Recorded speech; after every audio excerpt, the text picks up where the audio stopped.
kehausan kami Tuhan.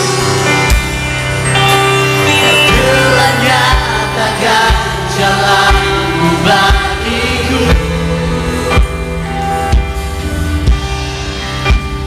yang membawaku dalam kebenaran.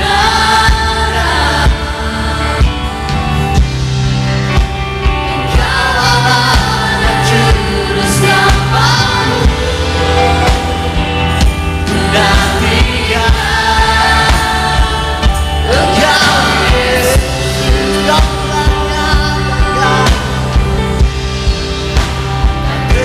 menyatakan jalan-Mu bagiku,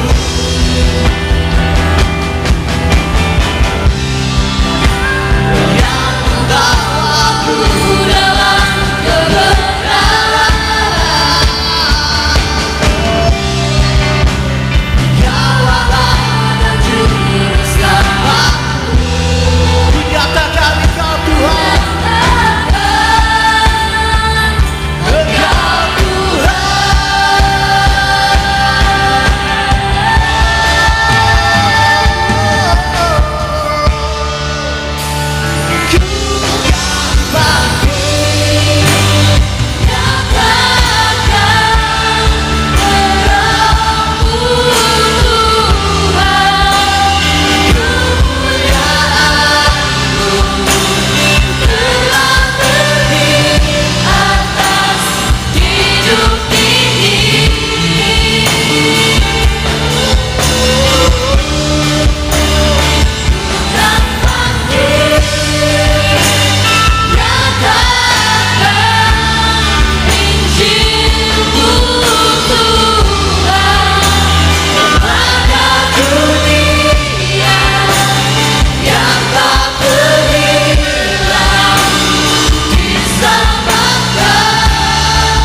kerinduan kami Tuhan.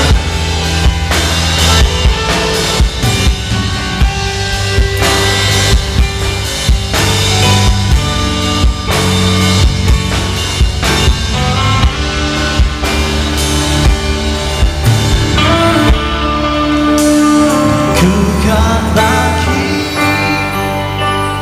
nyatakan terang-Mu Tuhan, kemuliaan-Mu telah terbit atas hidup ini.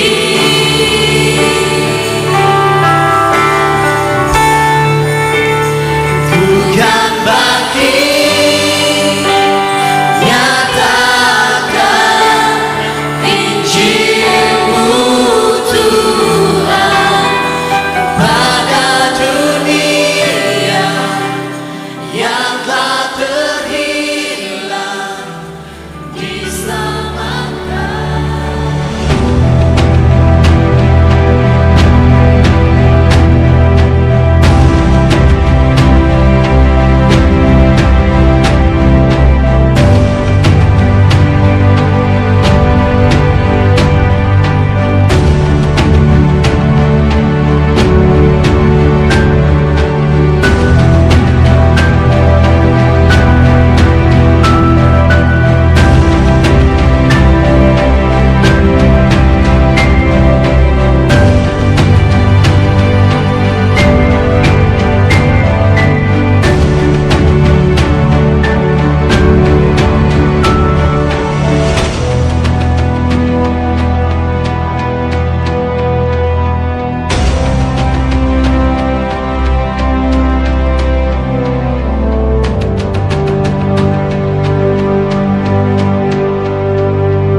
dan selamat pagi saya ucapkan kepada semua jemaat yang sudah hadir dalam kebaktian ITGGE atau Ibadah Tanpa Gedung Gereja Alternatif pada pagi hari ini.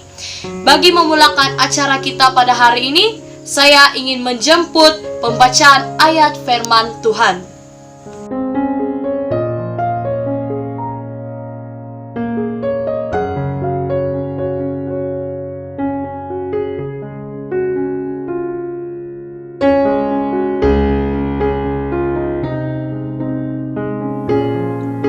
Dari Petrus, Rasul Yesus Kristus, kepada orang-orang pendatang yang tersebar di Pontus, Galatia, Kapadokia, Asia Kecil, dan Bitnia, yaitu orang-orang yang dipilih sesuai dengan rencana Allah Bapa kita dan yang dikuduskan oleh Roh, supaya taat kepada Yesus Kristus dan menerima percikan darahnya. Kiranya kasih karunia dan damai sejahtera makin melimpah atas kamu. Terpujilah Allah dan Bapa Tuhan kita Yesus Kristus, yang kerana rahmat-Nya yang besar telah melahirkan kita kembali oleh kebangkitan Yesus Kristus dari antara orang mati kepada suatu hidup yang penuh pengharapan, untuk menerima suatu bagian yang tidak dapat binasa, yang tidak dapat cemar, dan yang tidak dapat layu, yang tersimpan di sorga bagi kamu, yaitu kamu yang dipelihara dalam kekuatan Allah, kerana imanmu sementara kamu menantikan keselamatan yang telah tersedia untuk dinyatakan pada zaman akhir. Bergembiralah akan hal itu, sekalipun sekarang ini kamu seketika harus berduka cita oleh berbagai-bagai pencobaan. Maksud semuanya itu ialah untuk membuktikan kemurnian imanmu yang jauh lebih tinggi nilainya daripada emas yang fana, yang diuji kemurniannya dengan api, sehingga kamu memperoleh puji-pujian dan kemuliaan dan kehormatan pada hari Yesus Kristus menyatakan dirinya. Sekalipun kamu belum pernah melihat Dia, namun kamu mengasihinya, kamu percaya kepada Dia. Sekalipun kamu sekarang tidak melihatnya, kamu bergembira kerana sukacita yang mulia dan yang tidak terkatakan. Kerana kamu telah mencapai tujuan imanmu, yaitu keselamatan jiwamu. Keselamatan itulah yang diselidiki dan diteliti oleh nabi-nabi yang telah bernubuat tentang kasih karunia yang diuntukkan bagimu. Dan mereka meneliti saat yang mana dan yang bagaimana yang dimaksudkan oleh Roh Kristus yang ada di dalam mereka, yaitu Roh yang sebelumnya memberi kesaksian tentang segala penderitaan yang akan menimpa Kristus dan tentang segala kemuliaan yang menyusul sesudah itu.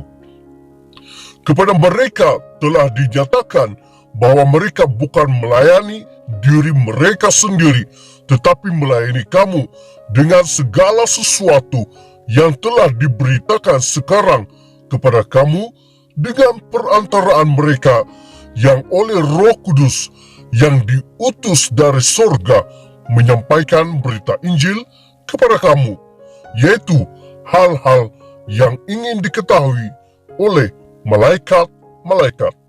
Sebab itu siapkanlah akal budimu, waspadalah, dan letakkanlah pengharapanmu seluruhnya atas kasih karunia yang dianugerahkan kepadamu pada waktu penyataan Yesus Kristus. Hiduplah sebagai anak-anak yang taat dan jangan turuti hawa nafsu yang menguasai kamu pada waktu kebodohanmu. Tetapi hendaklah kamu menjadi kudus di dalam seluruh hidupmu, sama seperti Dia yang kudus, yang telah memanggil kamu. Sebab ada tertulis, kuduslah kamu, sebab Aku kudus. Dan jika kamu menyebutnya Bapa, yaitu Dia yang tanpa memandang muka menghakimi semua orang menurut perbuatannya, maka hendaklah kamu hidup dalam ketakutan selama kamu menumpang di dunia ini. Haleluya.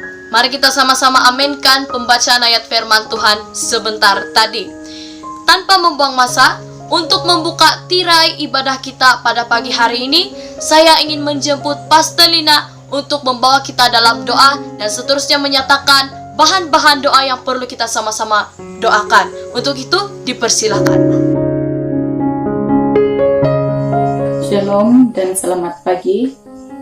Mari kita berdoa untuk beberapa perkara, terlebih untuk virus corona yang masih ada sampai sekarang.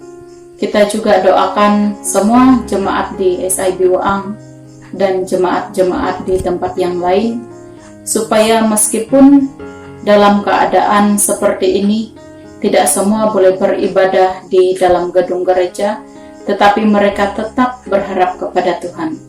Mari kita berdoa dan saya pimpin dalam suara kedengaran. Bapa kami yang di surga, kami sangat bersyukur karena kebaikan Tuhan, sehingga pada hari ini kami masih ada kesempatan untuk beribadah kepada Tuhan. Meskipun tidak semua yang boleh datang ke dalam gedung gereja, tetapi Tuhan memberikan kami hikmat kebijaksanaan untuk melakukan ibadah secara online. Saat ini kami berdoa khususnya untuk virus corona yang masih melanda di seluruh dunia. Kami berdoa kiranya Tuhan menghendaki agar virus ini terhenti di dalam nama Tuhan Yesus, sehingga kan setiap jemaat-Mu ada kebebasan untuk beribadah kepadamu, baik itu kanak-kanak, baik itu pemuda dan pemudi, baik itu orang dewasa maupun warga emas. Bapa di surga, kami juga berdoa khususnya untuk semua jemaat-Mu di SIB Waang, agar meskipun tidak semua dapat datang beribadah di dalam gedung gereja, tetapi mereka tetap kuat secara rohani. Iman mereka tetap kuat di dalam Tuhan. Kami berdoa apa juga pergumulan mereka di dalam kehidupan, baik itu melalui pekerjaan, baik itu melalui persekolahan, baik itu melalui perusahaan. Kami berdoa kiranya Tuhan memberkati. Bagi mereka sekarang ini yang sakit, kami mohon agar mereka mendapat kesembuhan. Bagi mereka yang mempunyai beban berat, mereka mendapat kelepasan dan kelegaan daripada Tuhan. Terpujilah Tuhan. Kami mulakan ibadah pada hari ini hanya di dalam nama Tuhan Yesus, Tuhan dan Penyelamat kami yang hidup. Amin.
Shalom. Salam bertemu di dalam nama Tuhan kita Yesus Kristus. Kita sangat bersyukur karena pada hari ini sekali lagi kita dapat berkongsi kebenaran firman Tuhan yang kudus. Nah, pada hari ini bersama dengan saya, mari kita lihat kebenaran firman Tuhan yang terdapat dalam 1 Petrus pasal yang pertama, ayat yang pertama hingga ayat yang ke-17. 1 Petrus pasal yang pertama, ayat yang pertama hingga ayat yang ke-17. Tetapi saya hanya akan baca ayat yang ke-17. Demikian firman Tuhan. Dan jika kamu menyebutnya Bapa, yaitu Dia yang tanpa memandang muka, menghakimi semua orang menurut perbuatannya, maka hendaklah kamu hidup dalam ketakutan selama kamu menumpang di dunia ini. Nah, saudara-saudari yang saya kasihi di dalam nama Tuhan kita Yesus Kristus, melalui pembacaan ini saya senang sekali menarik satu tema, yaitu hidup sebagai perjalanan rohani. Hidup sebagai perjalanan rohani. Nah, Rasul Petrus merupakan seorang tokoh Alkitab yang mempunyai perjalanan hidup yang boleh dijadikan sebagai teladan. Nah, Rasul Petrus juga seorang pengikut Kristus yang setia hingga ke akhir hayatnya. Apa yang membuatkan Petrus tetap setia kepada Kristus? Karena kesadarannya bahwa hidup yang dia nikmati adalah anugerah yang Tuhan berikan. Itu kita dapat lihat di dalam ayat yang ketiga. Nah, jemaat Tuhan yang dikasihi, kalau kita melihat ayat yang ke-17, kehidupan kita di dunia ini hanya sementara, atau kita hanya menumpang di dunia ini. Itu kata firman Tuhan. Nah, kata menumpang di sini berarti pasti ada penghujungnya atau ada pengakhirannya. Ya, kata pengakhiran di sini menentukan di mana atau kemana kita akan pergi setelah sampai ke pengakhirannya, ke penghujungnya. Nah, dengan pembacaan kita sebentar tadi, Rasul Petrus memulai hidup dengan baik. Dia juga mengakhiri hidup dengan baik. Nah, maksudnya Petrus memulai hidup dengan percaya kepada Tuhan Yesus dan mengakhirinya dengan tetap setia kepada Yesus. Kita dapat melihat di dalam ayat yang ketiga hingga ayat yang ke-9. Nah, saudara-saudari yang dikasihi Tuhan Yesus, saya mau kita melihat bagaimana kehidupan kita di dunia ini sementara kita merenungkan di dalam ayat yang ke-17. Dan pertanyakanlah pertanyaan ini. Siapakah saya di hadapan Tuhan? Siapakah saya di hadapan Tuhan? Sementara kita merenungkan ayat yang ke-17 yang mengatakan bahwa kamu menumpang di dunia ini. Apakah saya seorang yang tidak peduli kepada Allah dan hal-hal rohani? Apakah saya seorang yang mempunyai hidup yang kosong, tanpa arah tujuan? Apakah saya seorang yang mempunyai kelakuan yang semakin rosak dan bertambah buruk? Ini merupakan suatu keadaan yang harus ditanggalkan atau dilepaskan dan memulai perjalanan kehidupan rohani. Apakah perjalanan kehidupan rohani? Perjalanan kehidupan rohani adalah sebuah perjalanan hidup yang baru di dalam Yesus. Perjalanan kehidupan rohani juga merupakan memiliki pengharapan akan hidup yang kekal. Dalam ayat yang keempat. Yang ketiga, menghadapi tantangan hidup dengan kekuatan Allah. Ayat yang keenam. Dan yang keempat, Tuhan Yesus yang menopang kita untuk terus beriman. Ayat yang ke-7 hingga ayat yang ke-9. Nah, saudara-saudari yang dikasihi Tuhan Yesus, pastinya kita mau supaya perjalanan rohani kita berhasil. Sudah tentunya ini adalah kerinduan kita. Perjalanan rohani kita berhasil.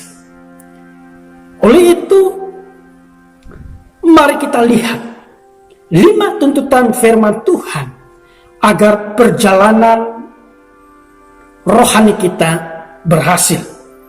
Nah, yang pertama, jangan hidup seperti hidup yang lama.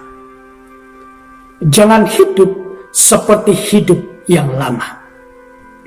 Yang kedua, kita harus ada perubahan dari dalam. Bukan hanya perubahan dari luar, tetapi di dalam masih belum berubah. Tetapi ingat, kita harus ada perubahan dari dalam. Dalam ayat yang ke-15 dan ayat yang ke-16. Yang ketiga, memulai perjalanan dengan kesadaran akan pertolongan Tuhan. Memulai perjalanan dengan kesadaran akan pertolongan Tuhan. Ayat yang ke-17. Dan yang keempat, hidup di dalam kasih. Hidup di dalam kasih. Ayat yang ke-22. Dan yang kelima, buanglah atau tanggalkanlah hidup yang lama. Buanglah atau tanggalkanlah hidup yang lama. Inilah 5 tuntutan firman Tuhan agar perjalanan kehidupan rohani kita berhasil. Oleh itu, saya simpulkan firman Tuhan dengan mendorong kita, mendorong setiap kita agar sadar bahwa hidup kita adalah perjalanan rohani yang sangat menentukan kehidupan kita pada masa akan datang di dalam kerajaan Tuhan kita Yesus Kristus. Oleh itu, kita tidak boleh mensia-siakan kesempatan untuk hidup dan kesempatan untuk menyatakan kasih Yesus kepada orang lain. Oleh itu, saudara-saudari yang saya kasihi di dalam nama Tuhan kita Yesus Kristus, dalam kita menempuhi perjalanan hidup, perjalanan rohani, marilah kita tetap memandang Yesus. Ingatlah, dalam 5 tuntutan firman Tuhan sebentar tadi, kita harus hidup seperti hidup yang baru. Jangan lagi hidup seperti hidup yang lama. Kita harus ada perubahan dari dalam. Memulai perjalanan dengan kesadaran akan pertolongan Allah dan hidup di dalam kasih, dan tanggalkanlah segala kehidupan yang lama. Demikianlah firman Tuhan. Kiranya firman Tuhan ini memberikan kesadaran, dan biarlah kesadaran ini kita lakukan dengan tindakan. Tindakan dengan tetap percaya dan bersandar kepada Tuhan kita Yesus Kristus. Tuhan Yesus memberkati. Haleluya.